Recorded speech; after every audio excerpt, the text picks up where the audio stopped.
ഉത്തർപ്രദേശിലെ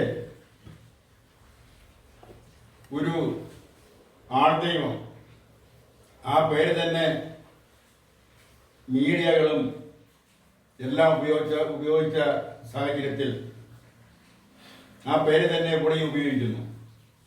ആൾ ദൈവത്തെ കാണുന്നതിനും ആൾ ദൈവത്തിൻ്റെ പ്രഭാഷണം കേൾക്കുന്നതിനും പ്രാർത്ഥനയിൽ പങ്കെടുക്കുന്നതിനുമായി 2 ലക്ഷത്തിലധികം പേരാണ് അവിടെ ആ പൊതു സമ്മേളന സ്ഥലത്ത് സമ്മേളിച്ചത്. പുറത്തു വന്ന റിപ്പോർട്ട് പ്രകാരം 80,000 പേർക്ക് മാത്രമേ പങ്കെടുക്കാൻ അധികാരികൾ അനുവാദം നൽകിയിരുന്നുള്ളൂ. അപ്പൊ ഇത്രയധികം പേര് പങ്കെടുത്ത ആ സമ്മേളന സംഗമം അതിനെ നിയന്ത്രിച്ചിരുന്നത് ആ ആൾദൈവം ഭോലെ ബാബെ എന്ന പേരിൽ അറിയപ്പെടുന്ന ആ ആൾദൈവത്തിന്റെ അനുയായികൾ,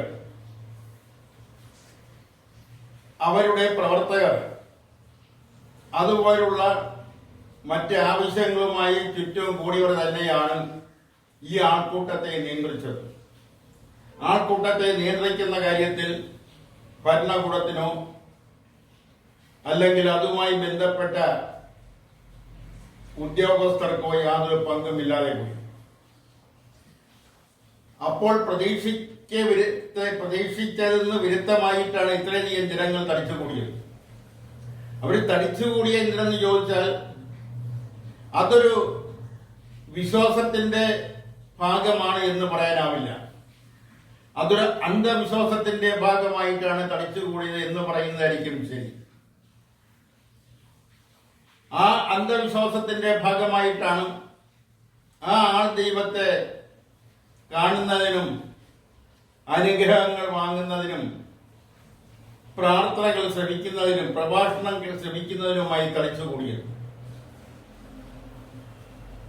ആ ആൾ ദൈവം സഞ്ചരിച്ച കാറിന്റെ ടയറിൽ നിന്നും ഉയർന്ന പൊടിയും ആ പൊടി പോലും ശേഖരിക്കുന്നതിന് ആൾ തിക്കും തിരക്കും കൂട്ടി. അങ്ങനെയാണ് അവിടെ ഇത്രയും വലിയ അപകടം ഉണ്ടായതും ഇത്രയധികം ജനങ്ങൾ മരിച്ചതും. 121 പേർ ആ തിക്കിലും തിരക്കിലും പെട്ട് മരിച്ചു എന്നാണ് ഇതുവരെ പുറത്തു വന്ന കണക്കുകൾ പറയുന്നത്. അപ്പൊ ഇത് പറയുന്നതിന് ഇതിന്റെ പിന്നിൽ എന്താണ് ഉദ്ദേശിച്ചിരുന്നത്? ജനങ്ങളുടെ വിശ്വാസം. ആ വിശ്വാസത്തെ മുതലെടുക്കുക, ചൂഷണം ചെയ്യാൻ തുടങ്ങുന്നത് ഇന്നോ ഇന്നലെയോ അല്ല. ആ വിശ്വാസത്തെ ചൂഷണം ചെയ്തുകൊണ്ടാണ് ഇവിടെ അന്ധവിശ്വാസങ്ങളും അഭിയാത്ത ക്രിയകളും ഇന്നും തുടരുന്നത്. ഈ അപകടത്തെക്കുറിച്ച് ജുഡീഷ്യൽ അന്വേഷണം നടത്തുമെന്ന് അല്ലെങ്കിൽ ജുഡീഷ്യൽ അന്വേഷണം നടത്താൻ ഉത്തർപ്രദേശ് മുഖ്യമന്ത്രി ഉത്തരവിട്ടിരിക്കുന്നു. എന്താണ് ഈ ജുഡീഷ്യൽ അന്വേഷണം? യഥാർത്ഥത്തിൽ ജുഡീഷ്യൽ അന്വേഷണം എന്ന് പറയുന്നത് ഒരു വലിയ സംഭവം ഉണ്ടാകുമ്പോൾ ആ സംഭവത്തിനെതിരെ പ്രതികരിക്കുന്നവരെ താൽക്കാലികമായി അടക്കി ഇരുത്തുന്നതിനുള്ള, അവരുടെ ശബ്ദം താൽക്കാലികമായി നിശബ്ദമാക്കുന്നതിനുള്ള ഒരു ഉപാധി. ശരിക്കും പറഞ്ഞാൽ അതൊരു കബളിപ്പിക്കൽ. കഴിഞ്ഞ കാലങ്ങളിൽ ഇന്ത്യയിൽ അങ്ങോളം ഇങ്ങോളം നടന്നിട്ടുള്ള ജുഡീഷ്യൽ അന്വേഷണങ്ങൾ നമുക്ക് കേരളത്തിലേക്ക് വരികയാണെങ്കിൽ കേരളത്തിലെ അറിഞ്ഞിടത്തോളം ആദ്യമായി ഒരു ജുഡീഷ്യൽ അന്വേഷണം പ്രഖ്യാപിക്കുന്നത് ശബരിമല തീ വയ്ക്കപ്പെടുകയോ ചെയ്ത ഒരു സംഭവത്തോടനുബന്ധിച്ചാണ്. ആ ശബരിമല തീ വയ്ക്കപ്പെട്ടപ്പോൾ അല്ലെങ്കിൽ തീ പിടിക്കപ്പെട്ടപ്പോൾ അതിനെക്കുറിച്ച് അന്വേഷിച്ച് റിപ്പോർട്ട് ചെയ്തതിനു വേണ്ടി ഒരു അന്വേഷണ കമ്മീഷൻ നിയമിച്ചു. ഇത്രയും പതിറ്റാണ്ടുകൾ കഴിഞ്ഞിട്ടും, 1/2 നൂറ്റാണ്ടിലധികമായിട്ടും ആ അന്വേഷണ റിപ്പോർട്ടിൽ എന്താണ് പറഞ്ഞിട്ടുള്ളതെന്ന് പരസ്യപ്പെടുത്താൻ, അല്ലെങ്കിൽ ആ അന്വേഷണ റിപ്പോർട്ട് നിയമസഭയുടെ മേശപ്പുറത്ത് വയ്ക്കാൻ, സ്പീക്കറുടെ മേശപ്പുറത്ത് വയ്ക്കാൻ നാളിതുവരെ കേരളം ഭരിച്ചിട്ടുള്ള ഒരു സർക്കാരുകളും ധൈര്യപ്പെട്ടിട്ടില്ല. എന്താണ് കാരണം? അപ്പൊ അതിനകത്ത് ആ ജുഡീഷ്യൽ അന്വേഷണ റിപ്പോർട്ടിൽ പറഞ്ഞിട്ടുള്ള ചില കാര്യങ്ങൾ, ആ കാര്യങ്ങൾ ഏതോ വിഭാഗത്തെ കുറ്റപ്പെടുത്തിക്കൊണ്ടുള്ളത് ആവാം. അങ്ങനെയാകുമ്പോൾ ആ കുറ്റപ്പെടുത്തപ്പെടുന്ന അല്ലെങ്കിൽ കുറ്റം ഏൽക്കേണ്ടി വരുന്ന മതവിഭാഗങ്ങൾ നിലവിലെ സർക്കാരിനും ആ സർക്കാരിന് നേതൃത്വം കൊടുക്കുന്ന രാഷ്ട്രീയ പ്രസ്ഥാനത്തിനും എതിരാവും. അത്രയും ആൾക്കാരുടെ വോട്ട് ലഭിക്കാതെ വരും, സമ്മതിദാനാവകാശം ലഭിക്കാതെ വരും. ആ ഭയം കൊണ്ടാണ് നൂറ്റാണ്ട് കഴിഞ്ഞിട്ട് ഇന്നും ആ ജുഡീഷ്യൽ അന്വേഷണ കമ്മീഷൻ റിപ്പോർട്ട് പുറത്തു വരാത്തത്. നടപടി എടുത്തില്ല എന്നുള്ളത് വേറെ കാര്യം. ഒരു അന്വേഷണ കമ്മീഷനെ നിയമിക്കുമ്പോൾ പല അന്വേഷണ കമ്മീഷനുകളും പകുതി വെച്ച് അന്വേഷണം മതിയാക്കിയ സാഹചര്യമാണുള്ളത്. അന്വേഷണം പൂർത്തിയായ അന്വേഷണ കമ്മീഷനുകളുടെ റിപ്പോർട്ടുകൾ അത് പുറത്തു വന്നത് 50% താഴെയുള്ളൂ. പുറത്തു വന്ന 50% താഴെ പുറത്തു വന്നതിൽ നടപടി സ്വീകരിച്ചിട്ടുള്ളത് 10% പോലും ഉണ്ടാവില്ല. ഇതാണ് കേരളം, ഇതാണ് ഇന്ത്യ. അപ്പോൾ ഈ ജുഡീഷ്യൽ അന്വേഷണം പ്രഖ്യാപിക്കുന്നത് അത് ഏത് സർക്കാരായാലും ജനങ്ങളുടെ രോഷം, ജനങ്ങളുടെ വായി തൽക്കാലം മൂടിക്കെട്ടുന്നതിന് വേണ്ടിയാണ്.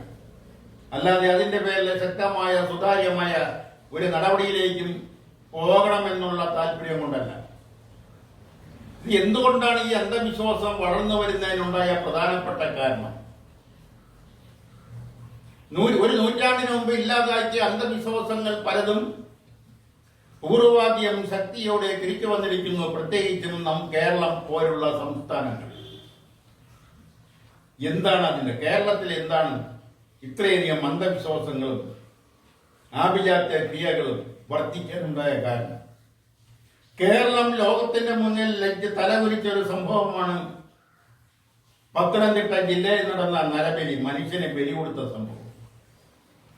ആ സംഭവം നടന്നതിന് ശേഷമാണ് അന്ധവിശ്വാസങ്ങൾക്കെതിരെയും ആഭിജാത്യ ക്രിയകൾക്കെതിരെയുമുള്ള ബില്ല് നിയമസഭയിൽ കൊണ്ടുവന്ന് പാസാക്കുമെന്ന് പ്രഖ്യാപിച്ചത്. അന്നത്തെ ഇടതുപക്ഷ സർക്കാരാണ് പ്രഖ്യാപിച്ചത്. എന്നാൽ അന്ന് ഗവർണർ സ്ഥലത്തില്ലാത്തതുകൊണ്ട് അതൊരു ഓർഡിനൻസായിട്ട് ഇറക്കുമെന്ന് വരെ പ്രഖ്യാപിച്ചു. അതിനുശേഷം അതിനെക്കുറിച്ച് ഇപ്പോൾ അനക്കമില്ല. എന്താണ് കാരണം? ആ ബില്ല് പാസ്സായാൽ, ആ ബില്ല് ഇന്ത്യയിലെ 2-3 സംസ്ഥാനങ്ങളിൽ പാസ്സായിട്ടുണ്ട്. അതിൽ 1-2 സംസ്ഥാനങ്ങൾ ഭരിക്കുന്നത് BJP ആണെന്ന് ഓർക്കണം. ആ ബില്ല് പാസ്സായാൽ കേരളത്തിൽ ഇന്ന് നടക്കുന്ന ദൈവത്തിന്റെ പേരിൽ നടക്കുന്ന അനാവശ്യമായ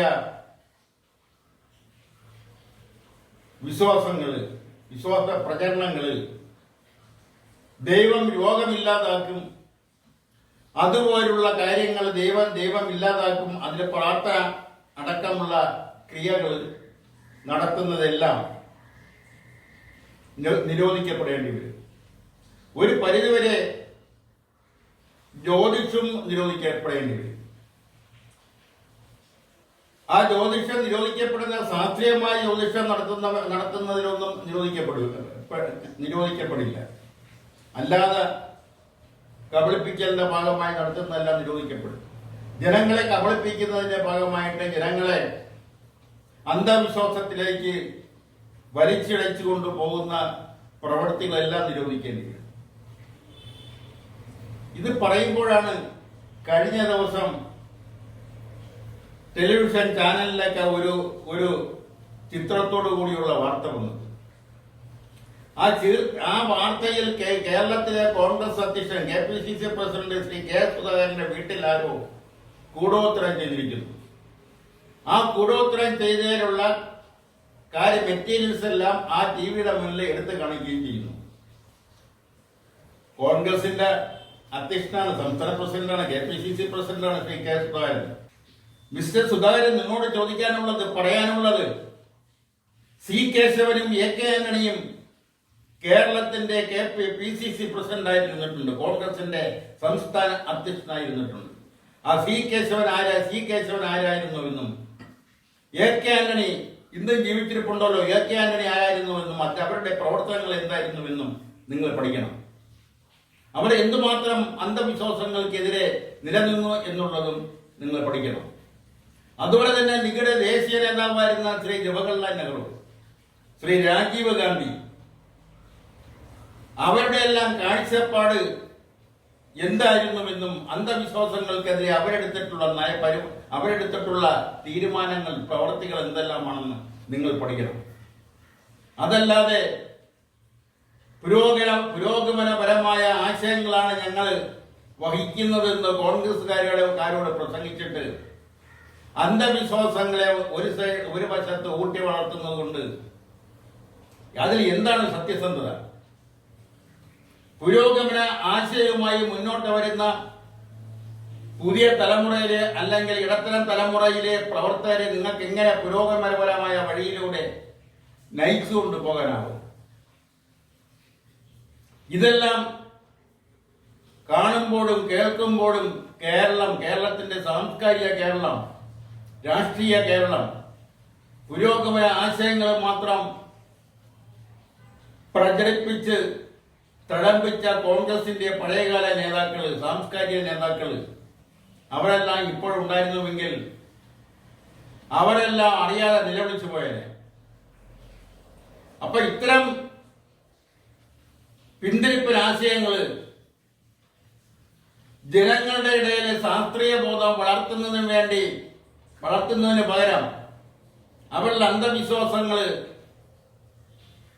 വളർത്തിയെടുക്കുന്ന പ്രവണത, അത് ആരുടെ ഭാഗത്തു നിന്നുണ്ടായാലും ആര് ചെയ്താലും, ഏത് രാഷ്ട്രീയ സംഘടന ചെയ്താലും, ഏത് മതസംഘടന ചെയ്താലും, ഏത് സമുദായ സംഘടന ചെയ്താലും, ഏത് സാംസ്കാരിക സർവീസ് സംഘടനകൾ ചെയ്താലും അതിനെയെല്ലാം ചെറുക്കേണ്ടതും എതിർത്ത് തോൽപ്പിക്കേണ്ടതുമാണെന്നുള്ള ആവശ്യകത ഈ കാലഘട്ടത്തിന്റെ മുദ്രാവാക്യമാണെന്ന് ഓർമ്മിപ്പിച്ചുകൊണ്ട് ഇന്നത്തെ പത്രാധിപരുടെ പ്രതികരണം ഇവിടെ പൂർത്തിയാക്കുകയാണ്. നന്ദി, നമസ്കാരം.